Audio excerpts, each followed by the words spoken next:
Passport করতে হলে police verification লাগে। আসসালামু আলাইকুম।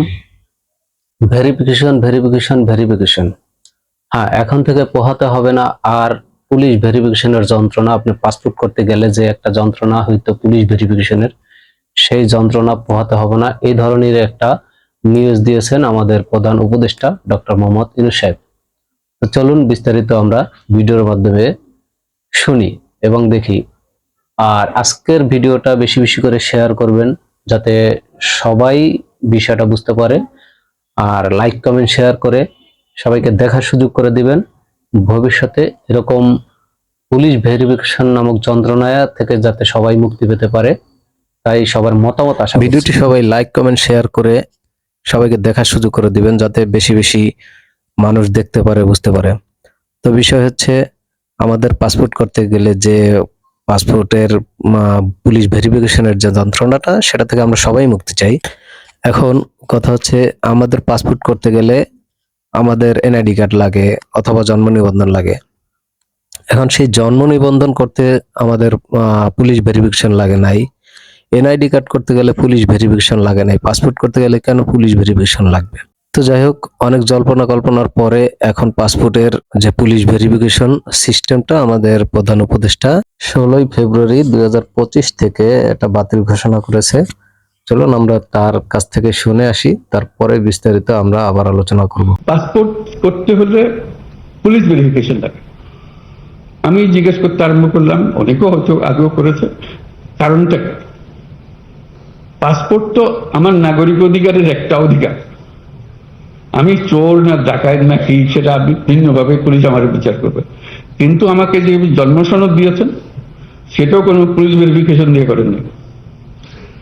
আমাকে এনআইডি দিয়েছেন, সেটাও কোনো পুলিশ ভেরিফিকেশনের জন্য অপেক্ষা করতে হয় না। নাগরিক হিসাবে পেয়েছি, এই দেশের নাগরিক। পাসপোর্টও এই দেশের নাগরিকের একটা পরিচয়পত্র, এখানে পুলিশ ভেরিফিকেশন জন্য লাগবে। আমরা আইন করে দিয়েছি এখন থেকে পুলিশ ভেরিফিকেশন লাগবে না। সে কথাটা গ্রামে গঞ্জে গিয়েছিল। সরকার মানে মানুষকে হয়রানি করা, এটার থেকে উল্টে দেওয়া।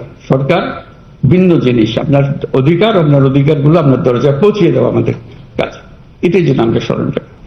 পাসপোর্ট অনলাইন, এখন ই পাসপোর্ট হচ্ছে কিনা এখনো দেখি ওই এমআরপি করছে। কেন হচ্ছে? আইন তো আছে। আমি বলছি রাতারাতি সব হয়ে গেছে, এটাও আমি আশা করি না। শুরু তো করতে হবে, সে কথার কাজটা কর যে আমার এখানে আমার জেলাতে এমআরপি আর হবে না, এখানে সব ই পাসপোর্টে নিয়ে যাবো আমি।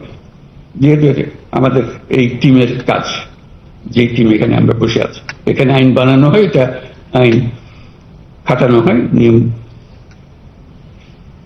মানা হয়। এগুলোতে আমরা কিভাবে যাব, একটার থেকে একটা আমরা উত্তরণ কিভাবে করব?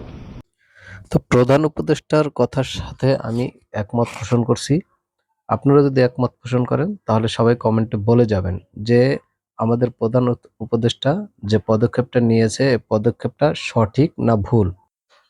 এখন কথা হচ্ছে, ওনার এই সিদ্ধান্তকে আমরা সাধুবাদ জানাই।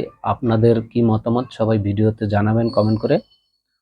আর আমরা যেটা ভালো সেটা সাপোর্ট অবশ্যই করি, খারাপকে খারাপ অবশ্যই বলি।